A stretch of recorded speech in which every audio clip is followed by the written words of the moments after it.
So we're going to start off. We're going to just talk a little bit about, a practical approach to awareness and adoption of e-resources. Just a little bit of a thought leadership and some ideas to, maybe challenge you and to maybe reconsider how you measure your e-resources. So, libraries don't have an e-resource problem. Most libraries have a good amount of e-resources, but what they do have is an awareness and an relevance problem. And so ultimately, like when e-resources aren't used, it's rarely a content issue. It's usually like it's hidden behind the scenes. Patron can't find it. They don't understand the outcome that they're going to gain from using it, or the community doesn't understand the outcomes. And so that e-resource remains invisible.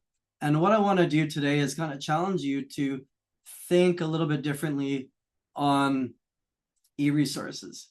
So you might have high usage e-resources. We typically measure the use of a platform by number of sessions, number of engagements, number of users. And just because an e-resource has a high usage doesn't necessarily mean that it has a strong community or individual patron impact. And the reverse is the same. If a resource has, lower usage, it doesn't mean that it has no impact on the community or that patron. And so what we want to encourage is to try to learn and understand those stories that you're hearing from your e-resources and how those have impacted that patron, how that impacts the community. And also maybe you can also maybe measure some ROIs on that. So the idea here is really stop promoting platforms. A patron typically most likely does not care about a platform, but what they do care about is an outcome. When a patron wakes up in the morning, they're, maybe it's like, today I want to learn how to meditate, or today I need to become a better parent for my kid, right? So there's these outcomes that individuals wake up, they want to learn either a skill or they have an outcome that they want to achieve. And so kind of try to flip the messaging, use patron language and targeting needs, lead with the outcome and not with the platform. Tie these e-resources to real life goals. So I want to get a job. I want to be a better parent. I want to learn how to fix my vehicle. I shouldn't even say this, but I've never looked under the hood of my vehicle. And so maybe I should get a resource from the library to help me look under the hood. Identify stories and metrics to highlight those outcomes for patrons. And so again, like once you start understanding and hearing how these e-resources are impacting your patrons, your community, this gives you a really unique metric and unique information to take to your board, to take to your city council, especially when you're looking at renewals and looking at how your library is funded. So we're going to change the positioning a little bit, moving away from we have databases to here's your results, here's your outcome. So, instead of saying we have LinkedIn Learning, we can say, well, build job-ready skills that improve your employability. Here's LinkedIn Learning. Feel more confident as a parent with trusted expert support. Here's Parent TV from our library. Save money, reduce stress by learning how to maintain and fix your vehicle with confidence. We provide Chilton Library to you. So these are just some examples of how, you think about the outcome, and we'll talk about this on how the library staff can learn these outcomes, and then they can promote your e-resources. So just a couple examples for you. So the thought here is stop chasing clicks. And, when we have clarity, it's going to drive confidence, relevance, and engagement.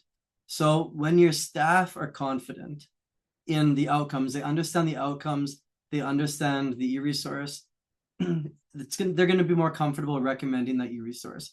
And when patrons understand the value, saying, I'm going to gain A, B, C, then they're going to understand that value, and then they can use that resource. So when that value is clear, usage will take care of itself. Relevance will drive behavior.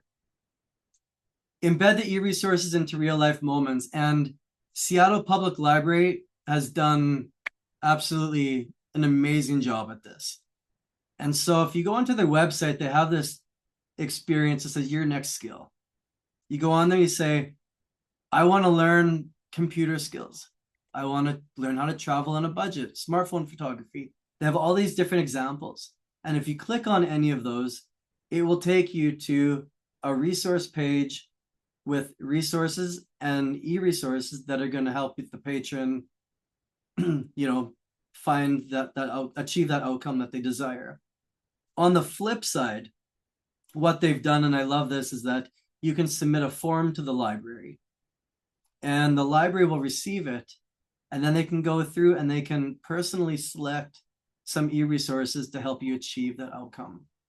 I just thought this is just an incredible way to, embed and have the library also engage with that individual.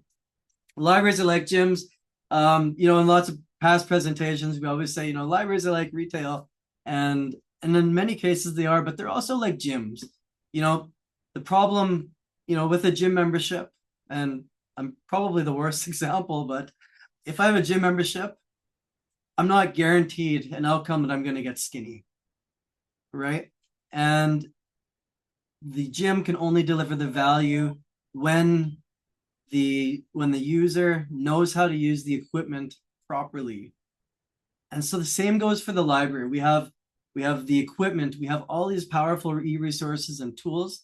Next question is, do you have an orientation for your patrons? Like a gym, when you sign up, you get an orientation.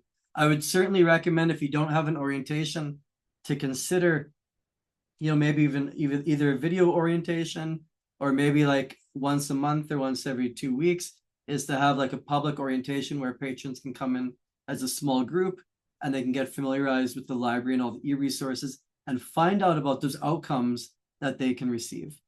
Then you have the short training session. So think of even like your niche academy is great for that.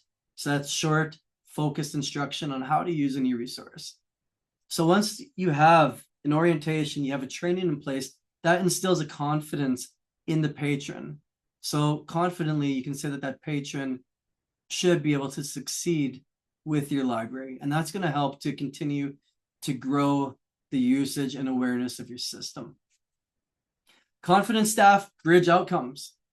Micro-confidence matters more than training.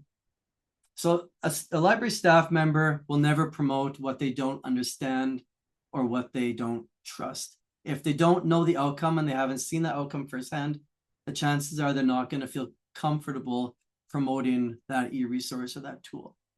So, you can work on short focus guidance, little micro informations. So this is going to work much better than long trainings. And also patron success stories. If you have staff, encourage them to ask and hear about these patron success stories, so that they're going to be confident in sharing those e-resources. And I'd certainly recommend ask your vendors for help if you need some additional training, some support, some little video clips, just to make learning easy. And if they don't want to help, let us know. We'll be happy to help. Make digital visible. So digital needs a physical anchor in your library. So this comes in 3 forms. You have tangible experiences, you have a clear entry point, and then you have guided moments. So we'll talk about each here for a moment. Tangible experience. So you have your digital. So this picture in the middle is a press reader installation, special project that we did with the National Library Board of Singapore several years back. And they brought in the digital, the touchscreen, but then they merged it with the physical periodicals. And that created a really unique experience. The clear entry point side is, on the right-hand side, you see QR codes. So scan for ebooks, digital journals, online research help. So really easy, quick, easy to access. These guided moments are really important. This is where your staff are then acting more like retail, maybe approaching a patron and say, hey, I'm Mark, I'm a librarian here. I just wanted to see, do you need a hand? Is there a specific goal or outcome that you're looking to achieve today?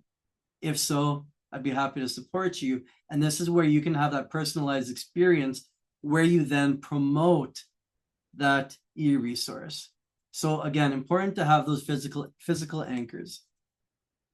Um, don't measure usage alone.